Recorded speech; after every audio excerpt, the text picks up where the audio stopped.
Hi there. Now, in previous videos, I've already talked about the digital SAT and the implications for a student, which means I've already covered the test structure, what has changed from the pen and paper format, and many other details. However, there is still one aspect which students regularly question, which is what is a good time to write the SAT? And also, what are the benefits of taking the SAT given that most universities in the US have actually made it optional? All right, so let's first begin by quickly summarizing a little bit of a few facts about the SAT. Now, the SAT is an exam which is useful for undergraduate degree applications abroad, and most of these aspirants tend to look at the US, and that's where the SAT is very widely accepted. Although it is also considered by many colleges across the globe. Now, the SAT is a 96-year-old exam. It's an exam which is conducted 7 times in a year and sees almost 1.5 million aspirants taking it on an annual basis. Now, SAT is a very critical exam if you're applying to universities, especially to the top-ranked universities in the US, because these universities, these colleges look at wholesome, holistic, profile. And one of the things that goes into the profile is the SAT. What this means is that while it might be optional for a university you're applying to, it still is a good idea to take the SAT, right? Now, the SAT structure is also something that I covered in the previous video, but quickly, touching upon it, the SAT is a test that tests or checks your understanding, your skills in three basic areas of reading, writing, and math. And all the three areas are actually clubbed up into two different sections on the SAT, scored on a scale of 800 marks each. And so the SAT score itself is something that is delivered on a 1600 point score, 1600 point scale.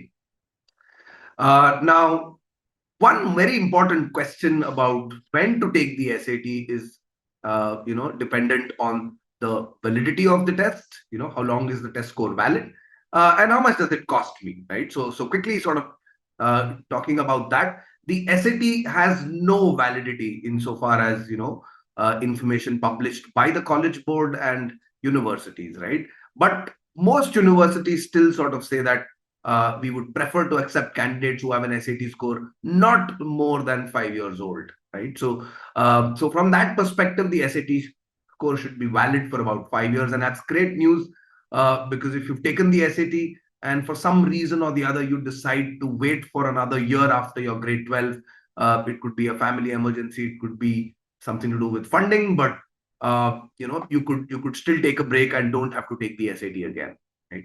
And the second thing, obviously, about when to take the exam is has to do with the cost, right? Now, SAT is reasonably expensive. There are two versions of the SAT that you can take, one with the optional essay and one without.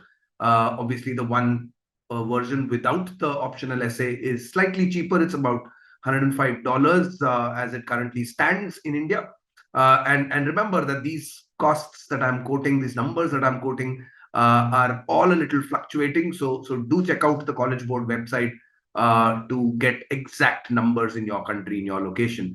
But as it stands in India today, the SAT test has a cost of $105 if you don't take the optional essay.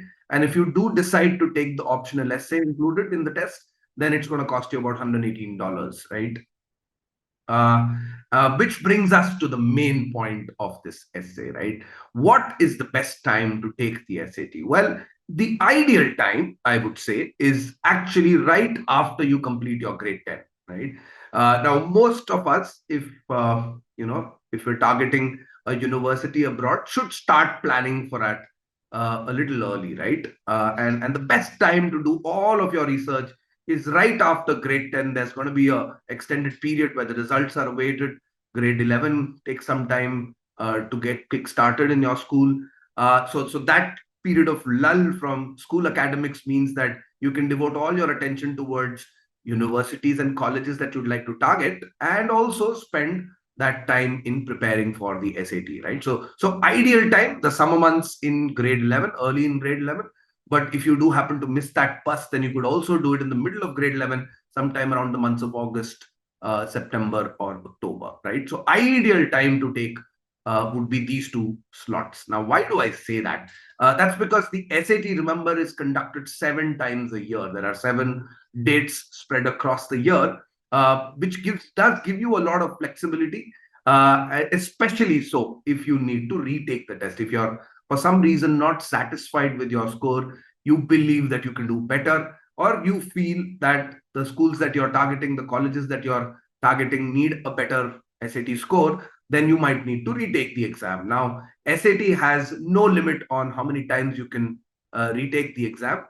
There are a bunch of criteria used by universities to figure out what score they will consider in case you retake the test one or more times. Some universities will probably look at your most recent score, give it more weightage. Others will do a weighted average of a simple average of all the test scores that you've taken, or some others might still look at a super scores, which mean the individual sectional scores that are highest in across the different SATs that you've taken, right? So irrespective of which version of the score the university will accept, is it a good idea to retake the exam? I believe so. Now, SAT does not, and in fact, the universities also do not penalize you for having taken the SAT exam multiple times.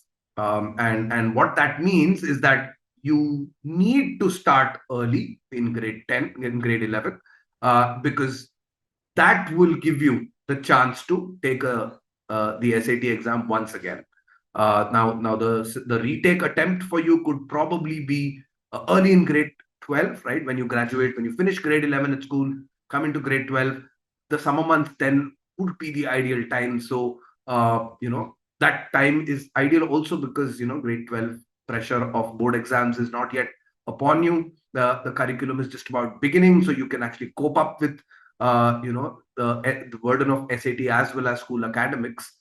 And well, in case you do miss out on the summer months of grade 11, well, you can still take it maybe in the months of June, or even by September. But my honest suggestion to you would be not to delay that too much, because remember, college applications, deadlines, the early deadlines at least, will for some time in the month of September onwards, right? So if the university you're applying to has an early admission deadline, let's say in October, you need to have your score and your application documents ready by then, right? What that means is that I need to come back to my central idea of the best time to take the SAT is actually early in grade 11, right?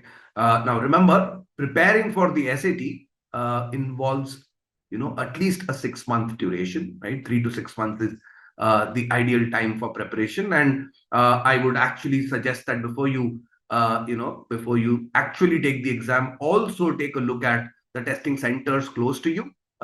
Probably even keep one backup center besides the main center that you would, take the exam in, just in case something untoward happens. So keep a plan ready for the testing center. Also, plan in advance for the dates that you're targeting. Remember, there are only 7 dates, so you need to be crystal clear on which test date you're going to be targeting, because the earlier date that you target, the better your chances of getting your test center, your favorite test center that is close to your home. And not just that, taking the exam early means that you also give yourself the safety net of having time for another retest, right?